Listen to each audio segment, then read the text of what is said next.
And one of the first revelations was of two major spies in the underground, in the Prenzlauer Berg.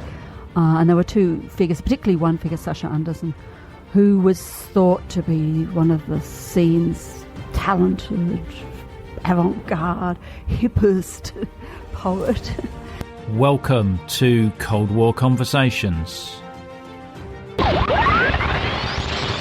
Massive Soviet military forces have invaded the small, non-aligned, sovereign nation of Afghanistan. 5, 2, 7, 1, 6, 6, 9, 8, 3. Poland's military leader, General Jaruzelski, urged the Polish people tonight not to demonstrate on Tuesday, the second anniversary of the founding of the banned trade union Solidarity. And I'm here to host this final program from the German Democratic Republic for you. In this episode, we speak with Dr Alison Lewis, who is a professor of German in the School of Languages and Linguistics at the University of Melbourne, Australia. She is also the co-author of Cold War Spy Stories from Eastern Europe, which is published in August 2019.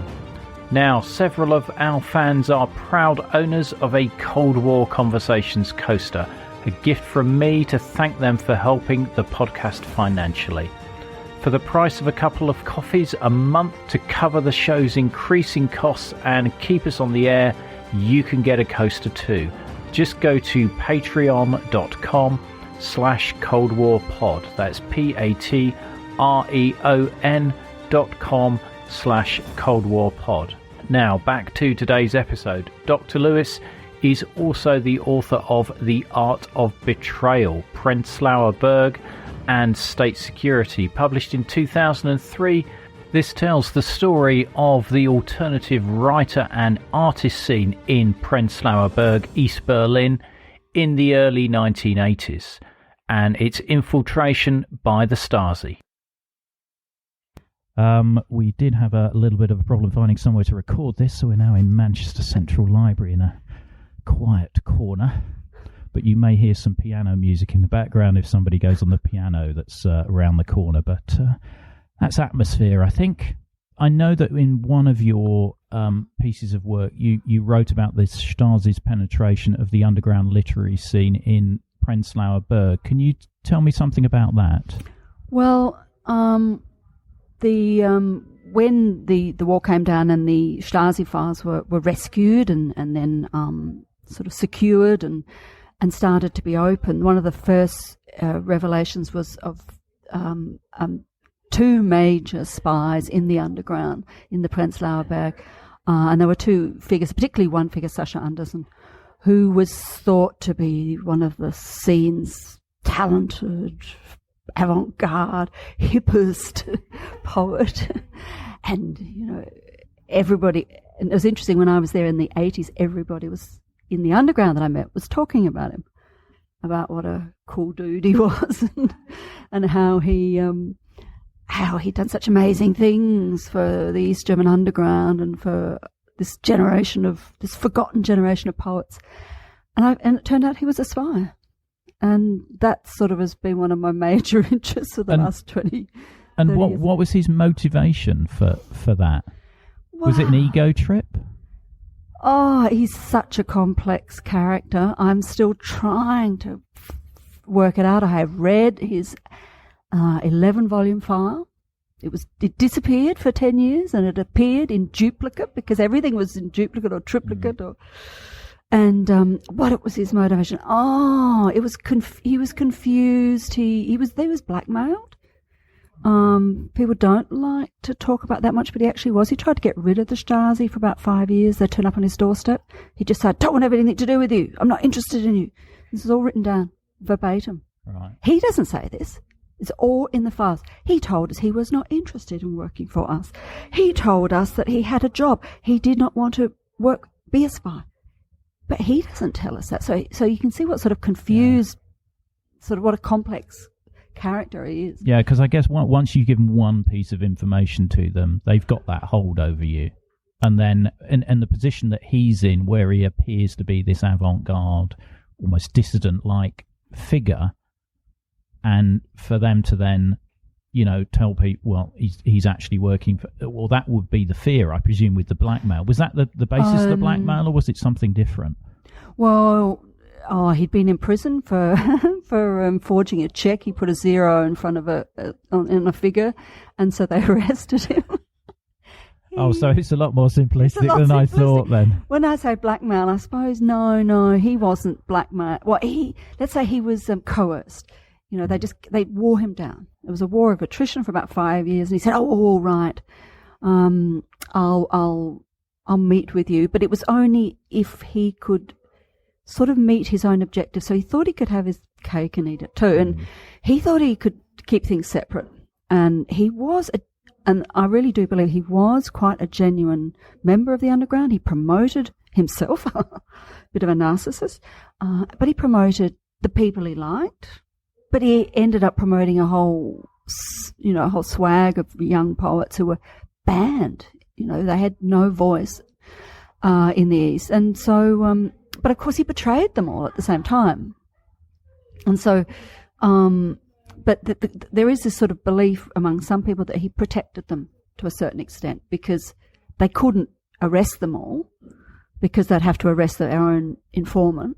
Yeah, and then people would think, hang on, how do they know all of this? How do they know all this? So exactly, how do they know all this? So, and then there was a second guy who played second fiddle, Rainer Schedlinski, and he was less.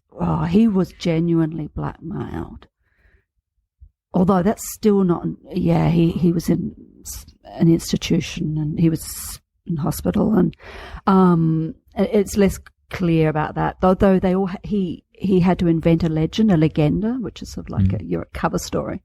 And it's so hard to know whether the cover story is often really close to the truth. So it's hard to know whether... Those are the best cover stories. I've read these spy novels. And the best legends are the ones that are really close to the truth. Well, this is exactly like with Schedlinski. And the legend was that he was had tried to commit suicide, I think.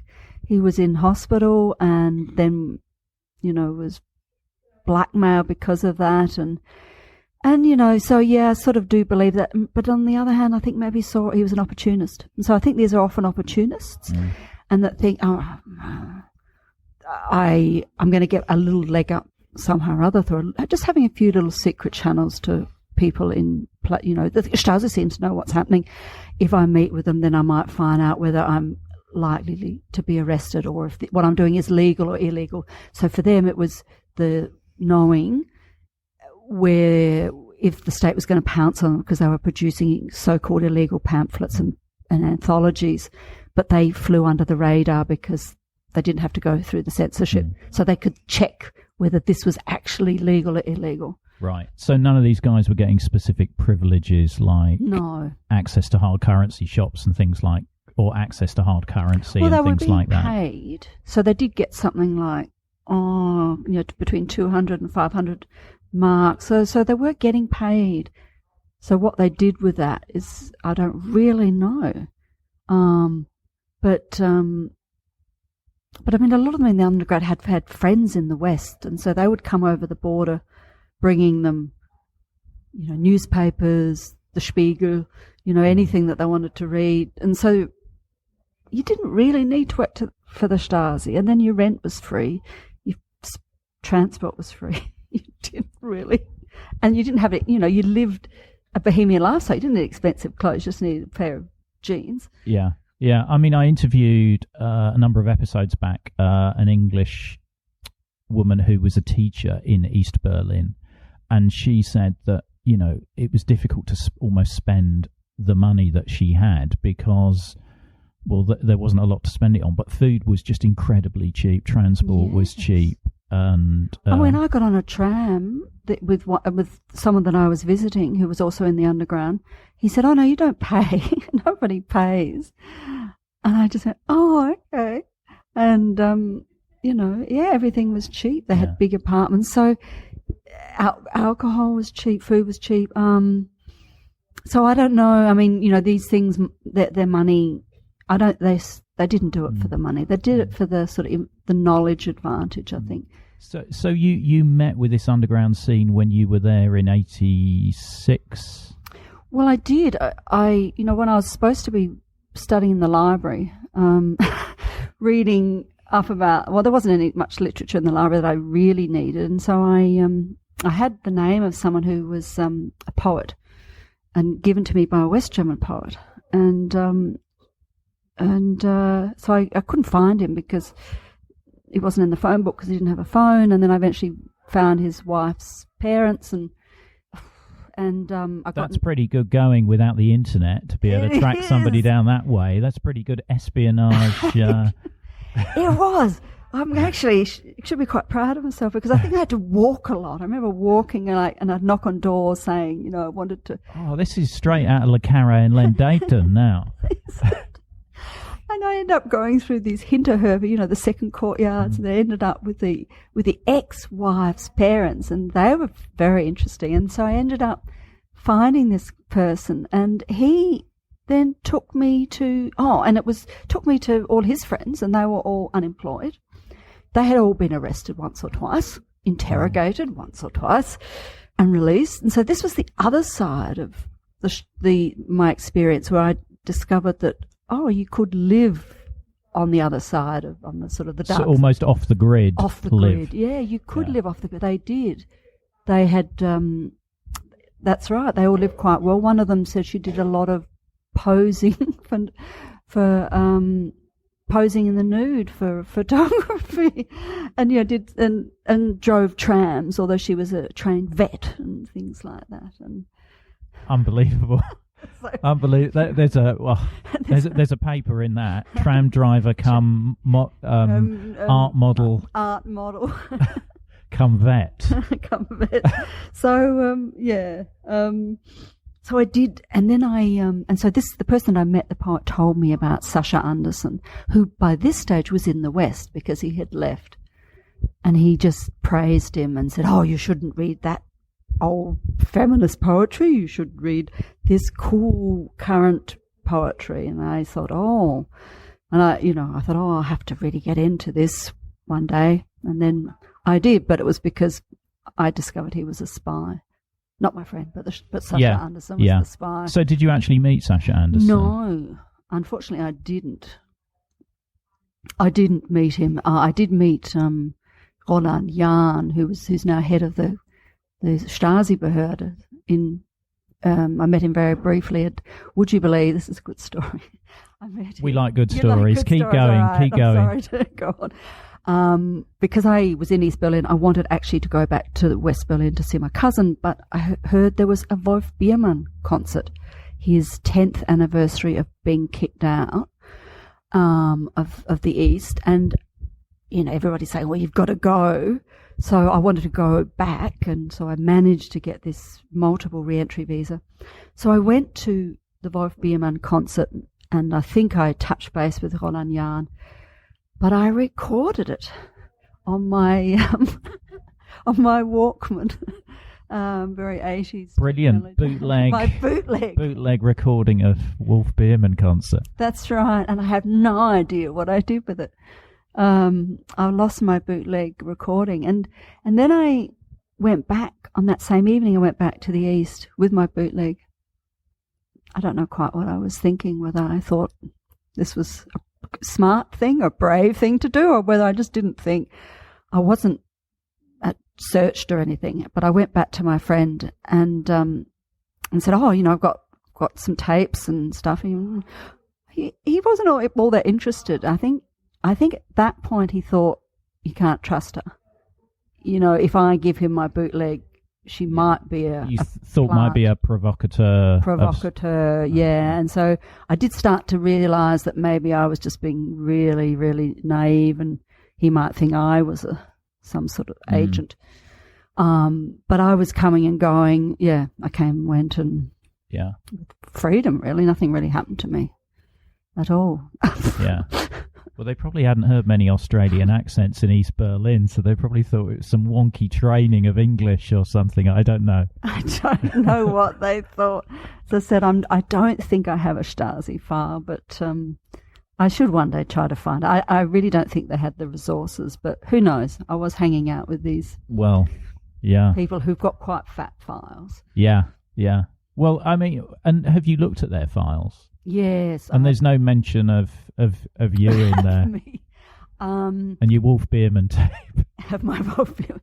No, I haven't actually looked at the person I visited's file, but I have looked at lots of files, and I do sometimes get very close to that time when I was there. Because when I was there was this thing called the Week of Peace. No, 10 Days of Peace. It was a peace event, underground peace event in the Samariter Church.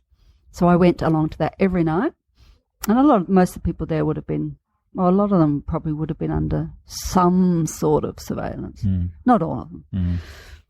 But maybe one day I'll talk to the people at the archives and say, can you just see if anybody with my name is... So can you get anybody's file from the archive? I'm intrigued. Do you have to be a professional researcher, or could I just say I'd like your file? No, you have to have either you can apply for your own, or you, as a researcher or a journalist, can say I have a research project, and you have to fill out a form, and you get then within the framework of that project, they will give you things.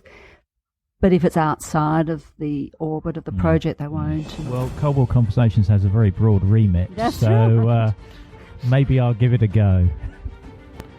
Well, that's all we had time for, but there are links to Dr. Lewis's books in the show notes, as well as other information about the Prenzlauer Berg literary scene.